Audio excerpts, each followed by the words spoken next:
Hello students, welcome back to the channel. So एक और नई वीडियो में आपका फिर से स्वागत है। आज की वीडियो में हम कक्षा 5 के हिंदी का एक पाठ पढ़ेंगे जिसका नाम है स्वामी की दादी। तो चलिए शुरू करते हैं। बैठक और भोजन कक्ष के बीच कम हवादार अंधेरे गलियारे की बंद सी कोठरी में स्वामीनाथन की दादी अपने सारे सामान के साथ रहती थी।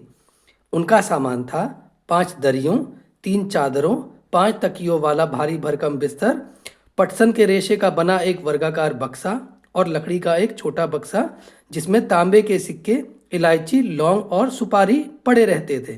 तो देखिए, ये स्वामीनाथन की दादी के कुछ सामान यहाँ दिखा रखे हैं जिसके साथ वो रहती थीं। रात के भोजन के बाद स्वामीनाथन दादी के पास उनकी गोद में सिर रखे लौंग, इलायची की गंध भरे वातावरण में अपने को बहुत प्रसन्न और सुरक्षित महसूस कर रहा था। बड़ी प्रसन्नता से भरकर वह बोला, ओ दादी, तुम नहीं जानती राजम कितनी ऊंची चीज है। उसने दादी को राजम और मणि की पहले दुश्मनी और फिर दोस्ती की कहानी कह सुनाई। तुम्हें पता है उसके पास सचमुच की पुलिस की वर्दी है? स्वामीनाथन बोला।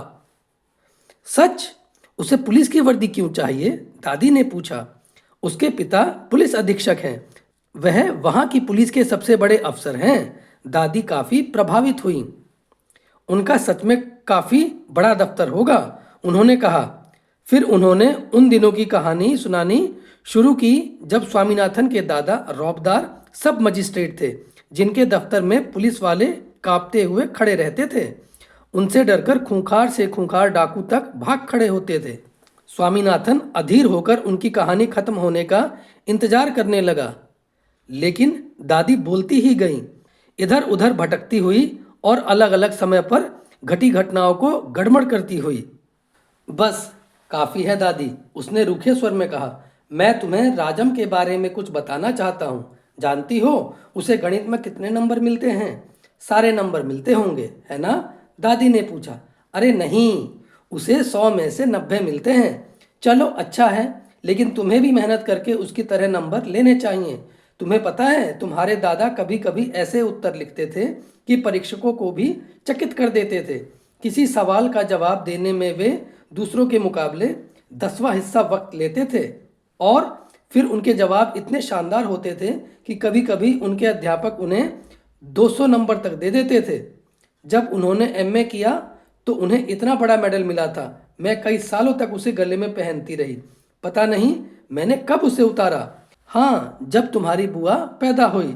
नहीं, तुम्हारी बुआ नहीं, तुम्हारे पिता। याद आया, तब बच्चा 10 दिन का था। ओ नहीं, मैंने पहले ठीक कहा था, तुम्हारी बुआ ही पैदा हुई थी। पता है वह मेडल अब कहाँ है? मैंने वह तुम्हारी बुआ को दिया और उस बेवकूफ़ ने उसे गलवाकर 4 चूड़ियाँ बनवा ली, और वह भी इतनी मामूली सी चूड़ियाँ कि मैं कहती रही हूँ कि हमारे परिवार में उस जैसा महामूर्ख कोई नहीं। और अब बस भी करो दादी, तुम बेकार की पुरानी कहानियां सुनाती रहती हो। क्या तुम राजम के बारे में नहीं सुनना चाहती? हाँ हाँ, बोलो। दादी, जब राजम छोटा सा लड़का था तो उसने शेर मारा था। सच? बड़ा बहादुर लड़का है।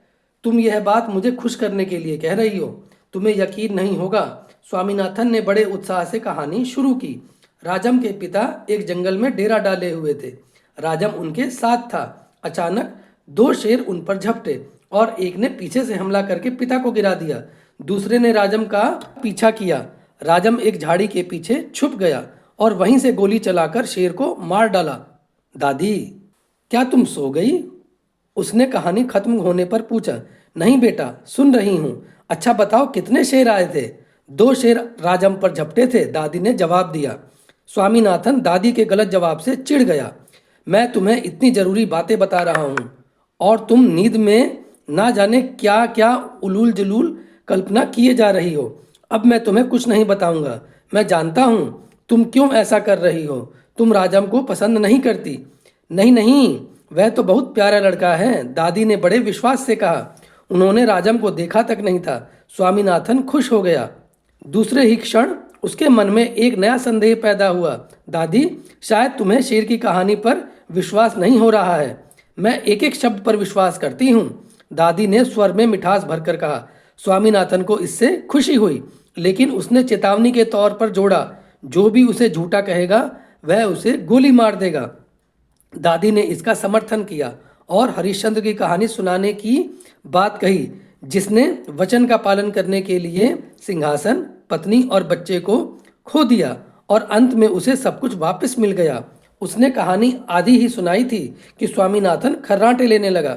दादी भी रुक रुक कर बोलने लगी, फिर वह भी सो गई। तो ये कहानी R.K. नारायणन जी ने लिखी है और इसका अनुवाद मस्तराम कपूर ने किया है। तो इस वीडियो में फिलहाल इतना ही। इस पाठ का प्रश्न उत्तर हम अगली वीडियो में कवर करेंगे। तो अगर आपको ये वीडियो अच्छी लगी, इन्फॉर्मेटिव लगी, तो प्लीज़ इसे लाइक करके अपने दोस्तों या क्लासमेट के साथ भी ज़रूर शेयर कीजिएगा। और चैनल पर पहली बार आए हैं तो चैनल को सब्सक्राइब करके नोटिफिकेशन को भी ऑल पे सेट कर लीजिए, जिससे चैनल पर आने वाली किसी भी नई वीडियो का नोटिफिकेशन आपको टाइमली मिल सके। तो इस वीडियो में फ़िलहाल इतना ही। Thank you for watching this video. See you in the next class.